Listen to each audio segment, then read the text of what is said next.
Hello everyone, welcome to the video, welcome to the show. तो guys, आप सभी का मेरे यूट्यूब चैनल स्टबबॉर्न एस्पिरेंट पे स्वागत है। इस वीडियो में अपन क्या डिस्कस करने वाले हैं ये आपको मेरे थंबनेल से पता लग गई होगी। तो गाइज, जिनका भी एग्ज़ाम हो गया है वो शायद अपने फिजिकल की तैयारी में लग गए होंगे और एक नोटिस वायरल हो रहा है, उसको देख के उनकी तैयारी और भी ज़्यादा पेस पकड़ ली होगी। दूसरी बात तो ये, कहीं ना कहीं जो फिजिकल की तैयारी कर रहे हैं और कुछ लोग फिजिकल की तैयारी नहीं कर रहे हैं, तो उनके दिमाग में कहीं ना कहीं एक चीज़ चल रही होगी कि कट ऑफ कितनी जाएगी। तो मैं आज इस वीडियो के माध्यम से लगभग 95 या 100% ये मान लेना कि इतनी ही कट ऑफ जाने वाली है। अगर उस जोन में आप हो तो आपको निश्चित रूप से फिजिकल की तैयारी स्टार्ट कर देनी चाहिए। ये मैं कोई ऐसे सोच के उठ के वीडियो बना के नहीं लाया हूँ, काफ़ी ज़्यादा एनालिसिस की है मैंने।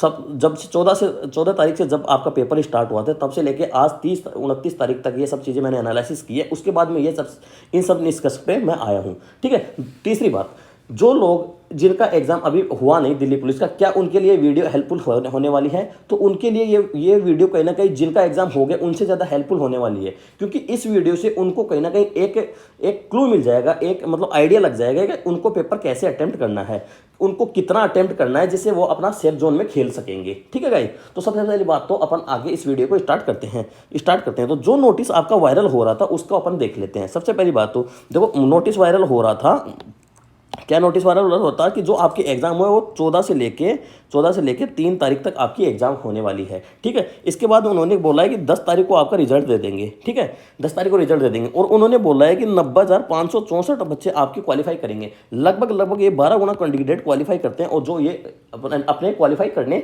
वाले हैं। तीसरी बात तो ये, ठीक है, अब ये हो गया। ठीक है, ये चलो। और 22 तारीख से उन्होंने पीएटी का एग्जाम बताया कि 22 तारीख से 4 तारीख के बीच में वो अपना पीएटी का एग्जाम कंडक्ट करवा लेंगे। ठीक है, ये सब चीज़ें थी जो आपकी ये इंपॉर्टेंट रहने वाली हैं। अब अपन बात करते हैं कि कैसे कैसे आपकी जो दिल्ली पुलिस का एग्जाम है उसकी कट ऑफ क्या रहने वाली है, किस हिसाब से मैं चीज़ें आपके सामने पेश करने वाला हूँ। ये आप एक बार ध्यान से देखिएगा।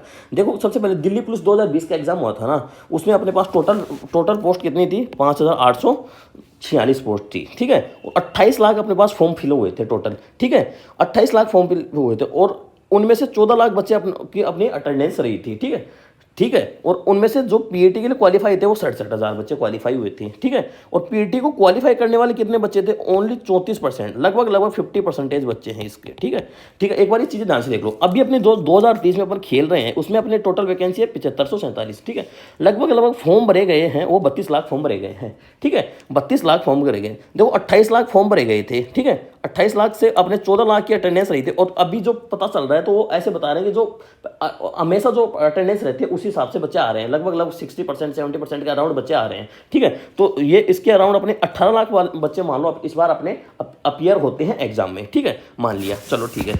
उन्होंने पिछली बार 67,000 के लगभग बच्चे पास किए थे, जो इसके 12 गुना है। ठीक है, 12 गुना बच्चे उन्होंने पास कर लिए थे। अभी भी उन्होंने ये बोल रहे हैं कि हम 12 गुना बच्चे लेंगे, तो 90,564 बच्चे पास कर रहे हैं। ठीक है, चलो ये बात हो गई।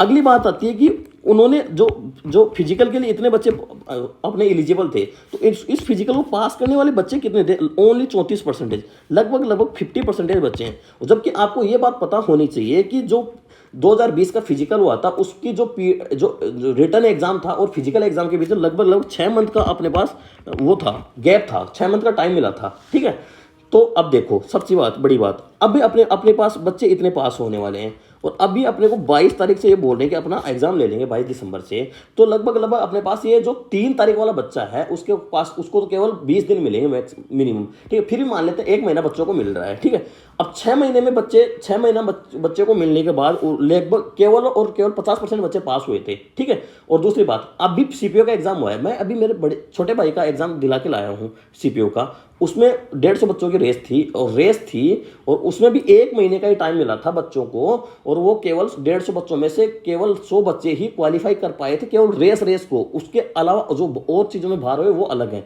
तो 100 बच्चे मतलब 1/3 बच्चे ही पास हुए थे। अभी आपको इतना टाइम मिल रहा है, तो 22 तारीख से अपना एग्जाम है ना। ठीक है, तो इससे जो ये 50% जो ये स्ट्रेंथ थी ना, ये आपकी स्ट्रेंथ घट के आ जाएगी लगभग 30% के अराउंड। जो फिजिकल पास करेंगे बच्चे तो 30% के अराउंड आ जाएगी। तो ये लगभग आपके 27,000 के लगभग बच्चे पास होंगे। 26 से 27,000 लगभग बच्चे ही पास होंगे। दूसरी बात, ये मैं बता रहा हूँ कि कट ऑफ के ऊपर अपन कैसे पहुंचेंगे। 27,000 बच्चे पास हो रहे हैं। ठीक है, इधर 34,000 बच्चे थे। ठीक है, 34,000 बच्चे पास हो रहे थे।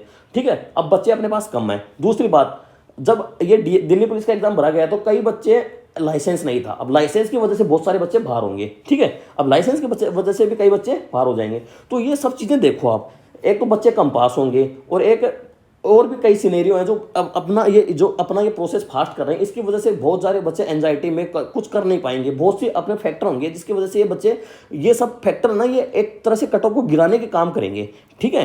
ये एक तरह से कट ऑफ को गिराने का काम करेंगे। दूसरी बात हो, अभी जो पेपर का लेवल आ रहा है, अभी जो पेपर का लेवल कैसा आ रहा है, पेपर का लेवल है अभी इजी टू मॉडरेट, ठीक है। कुछ चैलेंजिंग देखने को मिल नहीं रहा है, ठीक है। पिछली बार जो पेपर हुआ था उसमें थोड़ा पेपर टफ था, तो अपने को मतलब उसकी वजह से कट ऑफ कम गई थी, बहुत कम गई थी। लेकिन वो जो पेपर टफ था, उस चीज़ को कहीं ना कहीं ये फिजिकल के भी अंदर टाइम, जो अपने को टाइम मिल रहा है, ये कहीं ना कहीं अपने को कंपनसेट कर देगी, इस चीज़ को कंपनसेट करेगी। तो पेपर टफ है, और अब जो पेपर आ रहा है उस चीज़ में अपने को कोई फर्क नजर नहीं आने वाला है। उस चीज़ से मतलब ये फैक्टर अपना खत्म हो गया है यहाँ पे, ठीक है। आगे बात करें, अब भी जो पेपर आ रहा है इजी टू मॉडरेट आ रहा है, मतलब इतना आसान भी नहीं आ रहा है, ठीक है। ये बात हो गई।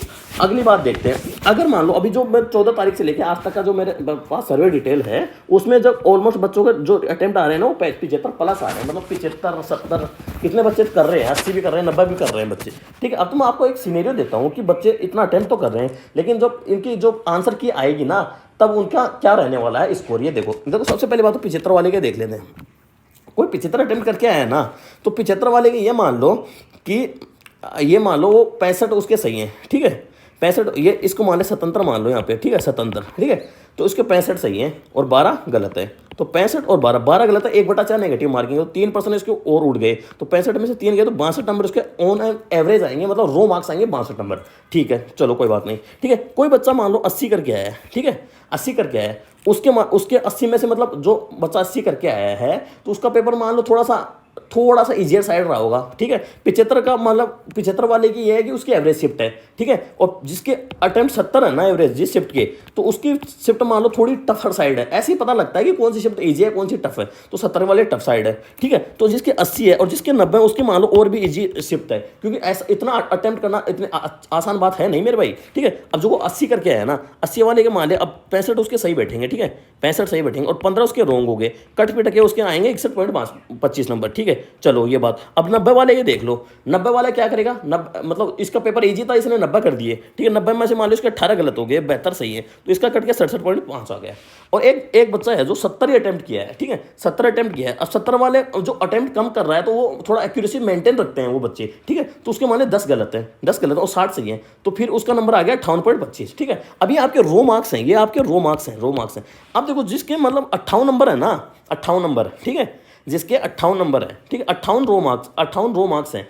अब इसका जो नॉर्मलाइजेशन होगा ना, तो नॉर्मलाइजेशन कहीं ना कहीं 8-10 नंबर का इंपैक्ट डालता ही है, और वो इंपैक्ट इस बार भी देखने को मिलेगा। तो 58 वाले का बढ़ के अपने 68 के अराउंड नंबर हो जाएंगे, ठीक है। 58 वाले का बढ़ के अपने 68 के बराबर अराउंड नंबर हो जाएंगे, ठीक है। और ये 67 वाला है ना, इसका मैक्स टू मैक्स बढ़ेगा तो 1 या 2 नंबर बढ़ेगा, तो इसका भी कितना हो जाएंगे, 68 से 69 के नंबर लगभग नंबर होंगे। तो देखो जिसने 70 अटेम्प्ट किए, जिसने 90 अटेम्प्ट किए, तो इनका अटेम्प्ट 20 का अंतर है, लेकिन जब इनका नॉर्मलाइज स्कोर आएगा ना, तो ये एकदम बराबर हो जाएंगे, तो इनको टेंशन लेने की जरूरत है नहीं। ऐसा ही है, जिसका मतलब अटेम्प्ट से अपने मत घबराओ, आपकी एक्यूरेसी देखो कि आपकी एक्यूरेसी कितनी रहने वाली है, ठीक है। जो ज्यादा करके आए उसके गलत होंगे डेफिनेटली, देखना कोई एक आधा होगा जिसको जो मारते निकलेगा आगे, बाकी सबके गलत होते हैं, ठीक है। चलो ये बात हो गई, ठीक है। अब ये इतना हो गया, ये मतलब आपका नॉर्मलाइजेशन आपको यहाँ ना कहीं इंपैक्ट डालेगा, ठीक है। अब अपन बात करते हैं कट ऑफ की। देखो ये अपने रो स्कोर है, ठीक है, और जो आपकी कट ऑफ आएगी वो रो स्कोर नहीं आएगा, वो कहीं ना कहीं आपका नॉर्मलाइज स्कोर आएगा। तो जो मैं कट ऑफ बताने वाला हूँ ये नॉर्मलाइज स्कोर होगा, और ये जो मैं नॉर्मलाइज स्कोर बता रहा हूँ ना, तो इससे अगर आपका रो स्कोर आपका 4 या 5 नंबर कम या ज़्यादा आ रहा है, तो आप वो अपनी तैयारी फिजिकल के जरूर करें। कहीं आपका रिजल्ट आए फिर आप पछताओ कि काश मैं तैयारी कर चुका होता, तो फिजिकल की तैयारी आप जरूर करें, ठीक है। तो अपन बात करें कट ऑफ की, ठीक है। जनरल कैटेगरी कट ऑफ की मैं बात करता हूँ, ठीक है। तो जनरल कैटेगरी कट ऑफ रहने वाली इस बार 62 से 65 के बीच में आपकी रहने वाली है, बॉयज़ की, मतलब मेल कैंडिडेट की, ठीक है। ओबीसी की अपनी रहने वाली 63 से 67, ज़्यादा क्यों कि इस बार ओबीसी के कैंडिडेट कम, सीट कम है, ठीक है, तो इनकी कट ऑफ ज़्यादा रहने वाली है। अगली बात आती है ईडब्ल्यूएस की कट ऑफ अपनी रहने वाली है 52 से 55 के बीच में। ऐसी कैटेगरी कट ऑफ रहने वाली है अपनी 51 से 53 के बीच में, ठीक है। और 52 से 54 के बीच में एसटी कैटेगरी कट ऑफ रहने वाली। इसी के करस्पॉन्डिंग अपनी आप फीमेल की कट ऑफ देख सकते हो। जनरल की 53 से 55, 49 से 53, और ये 42 से 44 और ये 39 से 41 और ये 39 से 40 के बीच में ये आपकी कट ऑफ रहने वाली है। ये जो कट ऑफ है ये आपकी मैं बता रहा हूँ नॉर्मलाइज्ड, ठीक है। अगर आपके रो मार्क्स इनसे 3 या 4 नंबर कम आ रहे हैं, ज़्यादा हैं, कम वाले भी आप जरूर पीएटी की तैयारी करो, ठीक है। आपको पीएटी की तैयारी करनी चाहिए, ठीक है। और मैं डेफिनेटली कह रहा हूं कि इस बार कट ऑफ कम जानी है, फाइनल कट ऑफ कम जानी है। बच्चे फिजिकल में बहुत ज़्यादा फेल होंगे, इस चीज़ को आप दिमाग में रखो। तो आप अगर फिजिकल के एबल हो तो फिजिकल करो, चाहे आपके नंबर कितने ही ज़्यादा या कम हो, पता नहीं कब किस्मत खेल बदल जाए, ठीक है। इस चीज़ का मुझे तो बहुत ज़्यादा एक्सपीरियंस है, ठीक है। तो आपको ये मेरी चीज़ें अच्छी लगी होंगी। अगर चीज़ें अच्छी लगी हैं तो चैनल को लाइक और चैनल को सब्सक्राइब, वीडियो को लाइक करो और वीडियो को शेयर भी कर देना और धूम मचाते रहना और कमेंट करके मेरा मोटिवेट किया करो, जिससे मैं और आपके लिए चीज़ें बनाऊं। अभी थोड़ी तबीयत खराब चल रही है तो मैं कर नहीं पा रहा हूं, बाकी मैं आपके लिए बहुत कुछ करने वाला हूं। अभी आप आगे जीडी का एग्जाम है, जिसका एग्जाम अच्छा नहीं हुआ है तो जीडी आने वाला, बहुत एग्जाम्स है, तो कभी निराश मत हुआ करो, ठीक है। अपनी अपॉर्चुनिटी ग्रैब किया करो, आगे ये अपॉर्चुनिटी आने वाली है तो मैं इसमें अच्छा करूंगा, ठीक है। कभी निराश मत हुआ करो, ठीक है गाइस। आई होप आपको वीडियो अच्छी लगी होगी। चलो guys, thank you, bye bye.